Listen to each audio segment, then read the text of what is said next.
5 बेटियों की माँ होना कोई मामूली बात नहीं होती। सबसे ज़्यादा मुश्किल तो तब बढ़ती है जब पति ही बेटियों से नफ़रत करता हो।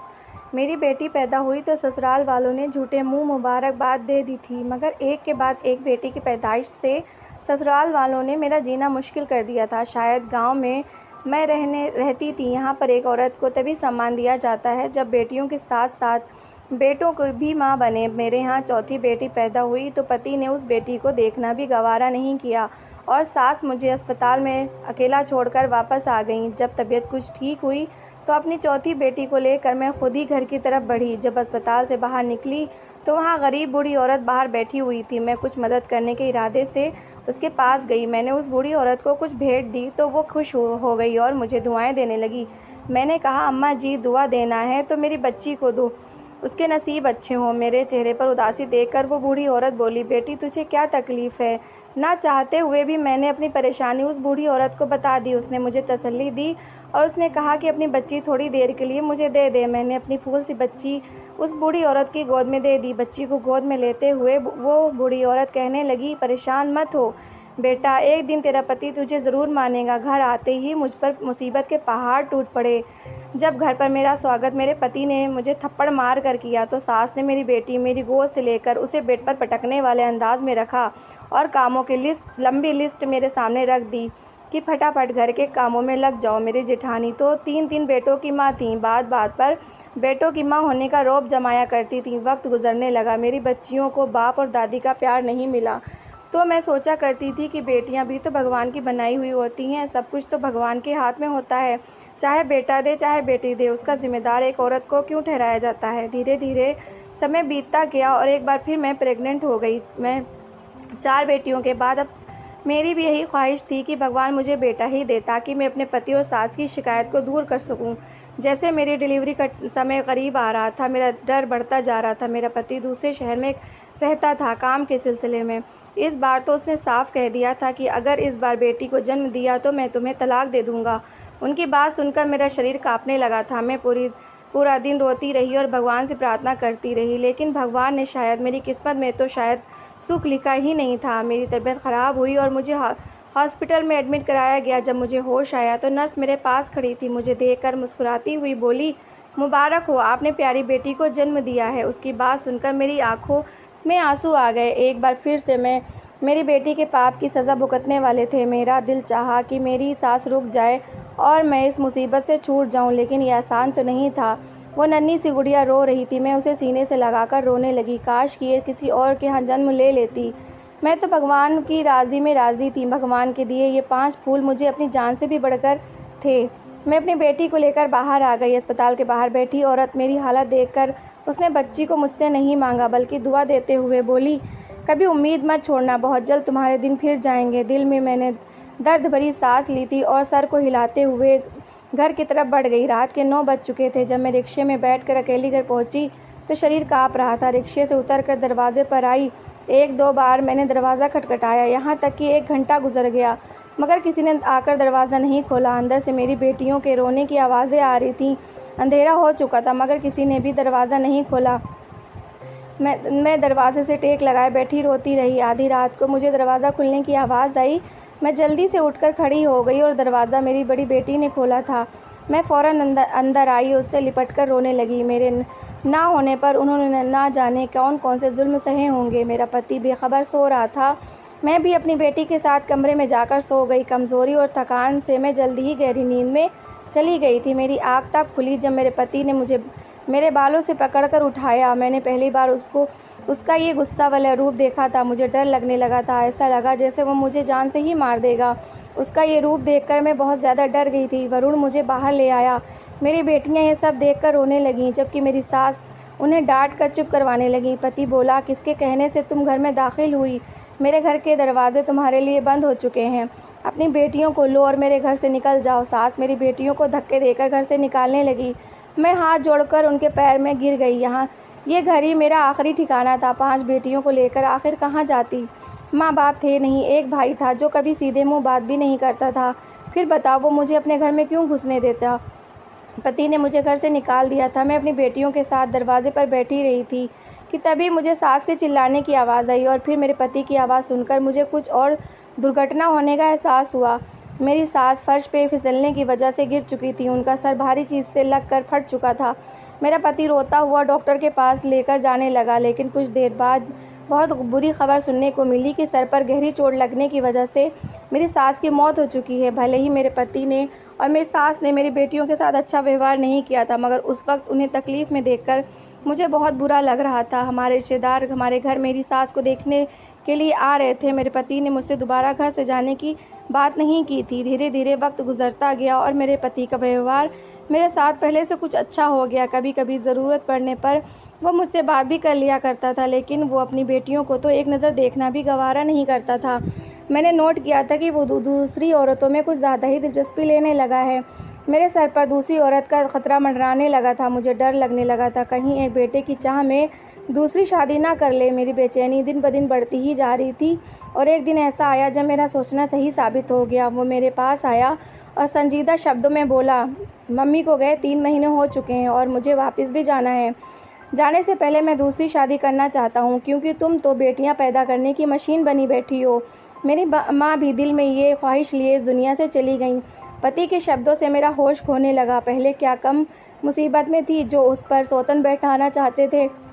मैं उन्हें समझाने लगी, मगर उल्टी सोच रखने वाला इंसान मेरी बात कहाँ सुनना था।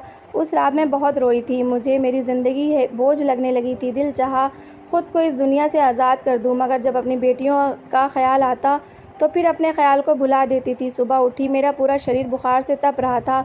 वरुण ने देखा मगर कुछ नहीं कहा, लेकिन तबीयत ज़्यादा बिगड़ने लगी तो वरुण मुझे डॉक्टर के पास ले गए। मुझे बहुत हैरानी हुई जब डॉक्टर ने कहा कि आप माँ बनने वाली हैं। उनके शब्द मुझे कोई खुशी नहीं दे पाए, बल्कि उल्टा मेरे लिए मुसीबत बढ़ा रहे थे। जब वरुण ने यह खबर सुनी तो खामोशी से मुझे घर ले आया और मुझसे गुस्से भरी आवाज़ में बोला, इस बार बेटा हुआ तो ठीक है, लेकिन अगर लड़की हुई तो वो मुझे इस घर में दिखनी नहीं चाहिए। उसे कहीं भी डाल देना, लेकिन उसे लेकर मत आना। अगर मेरी बात नहीं मानी तो तुमको और तुम्हारी बेटियों को ऐसी जगह भिजवा दूंगा जहां से तुम दोबारा कभी वापस नहीं आ पाओगी। अपने पति की बात सुनकर मैं काँप कर रह गई थी। वरुण मुझे धमकी देकर मुंबई चला गया और मैं डर डर कर अपने दिन पूरे करने लगी। जितना डिलीवरी का समय निकट आता जाता, मेरे दिल की धड़कन उतनी ही तेज़ी से आती जाती थी। मेरे घर में छठी बेटी का नाम मतलब मेरी 5 बेटियों के लिए और मेरे लिए मुसीबत खड़ी होना। मैं भगवान से ही प्रार्थना करती, भगवान मुझे बेटा ही दे दे, मेरी बच्चियों पर दया कर। अगर मुझे छठी बेटी हुई तो मैं नन्ही सी जान को मारने के बारे में सोच भी नहीं सकती थी। और जैसा कि वरुण मुझे धमकी देकर गया था, ना ही मैं उसे मार सकती थी, ना ही इधर उधर छोड़ सकती थी। धीरे धीरे दिन गुजरते रहे और मेरे 9 महीने पूरे हो गए और फिर मैं जाकर हॉस्पिटल में एडमिट हो गई। मैं तो भगवान से यही दुआ मांग रही थी, लेकिन भगवान को शायद कुछ और ही मंजूर था। भगवान ने इस बार भी मुझे बेटी दे दी थी। वरुण का बार बार फ़ोन आ रहा था, लेकिन मैं बार बार फ़ोन काट रही थी। उसको क्या जवाब देती कि तुम छठी बेटी के बाप बन गए हो। मैं अपनी जान को सीने से चिपका आंसू बहा रही थी। मैं तो उसको मारने के बारे में सोच भी नहीं सकती थी, ना ही वरुण को बता पा रही थी कि मैंने फिर से बेटी को जन्म दिया है। मैं कोई बीच का रास्ता सोचने लगी और मैंने एक फ़ैसला कर लिया। तबीयत थोड़ी सही हुई तो मैं हॉस्पिटल से निकली और हॉस्पिटल के बाहर बैठने वाली औरत के पास चली आई। मैं रोने लगी। वो बेचारी गरीब औरत मुझे इस तरह देखकर हैरान हो रही थी। फिर मैंने उसके कान में कुछ कहा। मेरी बात सुनकर हैरान हो गई, लेकिन वो मेरी बात समझ गई और मेरी बेटी को अपनी गोद में ले लिया। जब अपनी बेटी को उसकी गोद में दिया तो मेरा दिल कटकर रह गया। मेरा दिल कर रहा था मैं इतनी ज़ोर से रोऊं कि सारे संसार को मेरे दुख के बारे में पता चल जाए, लेकिन मैं ऐसा नहीं कर सकती थी। दिल पर पत्थर रख कर अपनी नन्ही सी गुड़िया उस गरीब औरत की गोद में दे दी। आंखों में आंसू लिए मैं घर की तरफ चल दी। मैंने सोच लिया था कि मैं वरुण को कहूँगी कि मैंने एक बेटी को जन्म दिया था, लेकिन जन्म लेने के कुछ समय बाद ही हमारी बेटी इस दुनिया से चली गई। मैं घर पहुँची ही थी कि तभी वरुण का फ़ोन आ गया। मैंने फ़ोन उठाया और हेलो कहा थी। मैंने कहा मैंने एक बेटी को जन्म दिया था, लेकिन मेरी बात अभी पूरी भी नहीं हुई थी कि तभी वरुण ने फ़ोन काट दिया। मैंने दोबारा वरुण को फ़ोन किया, लेकिन उसने मेरा फ़ोन नहीं उठाया। मैं बार बार फ़ोन करती रही और वो बार बार मेरा फ़ोन काट देता था। मैं अपने बच्चों को सीने से लगाए वहीं बैठकर रोने लगी। वक्त धीरे धीरे बढ़ने लगा और फिर 1 साल 2 साल पूरे 18 साल गुजर गए, लेकिन वरुण ने हमारी कोई खबर नहीं ली। जो जमा पूंजी थी धीरे धीरे सब ख़त्म हो गई थी। हमारे भूखे रहने की नौबत आ गई थी। फिर मैंने खुद ही घर से बाहर निकलने की सोची और फिर मैं लोगों के घरों में काम करने लगी और इस तरह अपना और अपने बच्चों का पेट पालने लगी। जैसे तैसे करके मैंने अपनी तीनों बेटियों की शादी अभी कर दी। अभी मेरी 2 बेटियां मेरे पास थीं। अब तो मुझे वरुण का इंतज़ार भी नहीं था। लेकिन फिर से मेरी ज़िंदगी में तूफ़ान आया। एक दिन मैं घर के काम कर रही थी कि तभी दरवाज़े पर दस्तक हुई। दरवाज़ा खोला तो सामने वरुण को खड़ा पाया। 18 साल बाद वरुण क्यों मेरी ज़िंदगी में वापस आया था। मेरी ज़िंदगी जैसी भी थी, मेरी सुकून से गुजर रही थी। वो मुझे देखकर मुस्कुराया और अंदर आ गया। मेरी बेटियां वरुण को देख रही थीं। मेरी छोटी बेटियों को तो शायद पता भी नहीं था कि वो उनका बाप है। मेरे बताने पर उन्होंने कोई प्रतिक्रिया नहीं दी थी और कमरे में चली गईं। उन्हें कोई फ़र्क नहीं पड़ा। वरुण ने भी लड़कियों को देखा तक नहीं। वो बोला, मैं 2 महीने से आया हुआ हूँ और मैंने अपने लिए एक लड़की भी पसंद कर ली है और मैं जल्दी ही अपनी उससे शादी कर लूँगा। मुझे कोई हैरानी नहीं हुई थी। मैं तो कब का यह मान चुकी थी कि वरुण ने दूसरी शादी कर ली होगी, लेकिन आंखों में आंसू ज़रूर आ गए। ये सोचकर कि उसे शादी करनी थी तो फिर मेरी ज़िंदगी में आने की ज़रूरत क्या थी।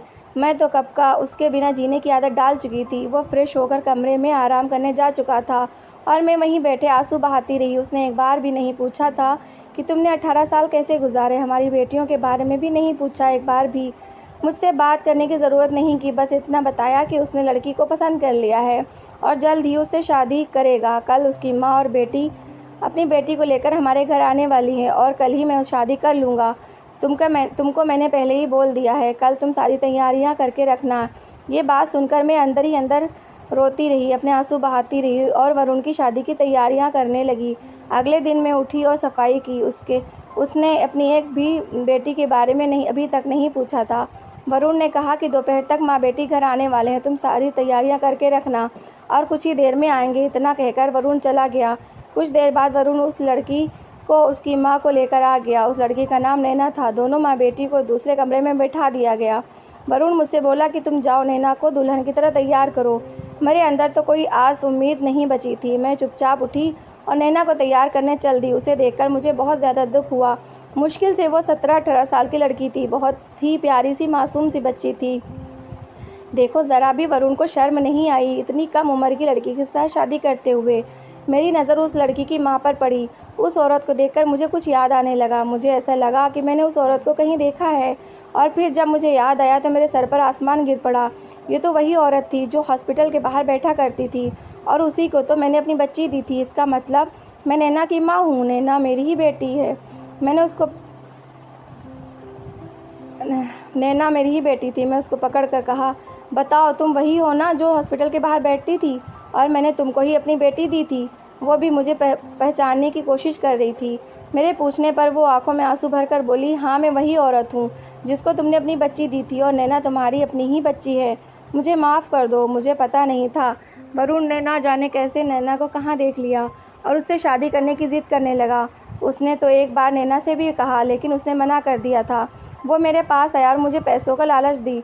नैना शादी के लिए बिल्कुल भी राज़ी नहीं थी कि वो अधेड़ आदमी के साथ शादी कैसे कर सकती थी। मैंने उसे समझाया। मैंने कहा, मेरी और तुम्हारी ज़िंदगी सुधर जाएगी क्योंकि अभी मैं पहले की तरह ही गरीब जीवन बिता रही हूँ। उसकी बात सुनकर मेरी आँखों से आंसू बहने लगे। मैंने अपनी बेटी नैना को कसकर सीने से लगा लिया। हे भगवान, ये क्या होने वाला था। एक बाप अपनी ही बेटी से शादी करने वाला था। मेरा सब्र का बांध टूट चुका था। मैं वरुण के सामने खड़ी हो गई।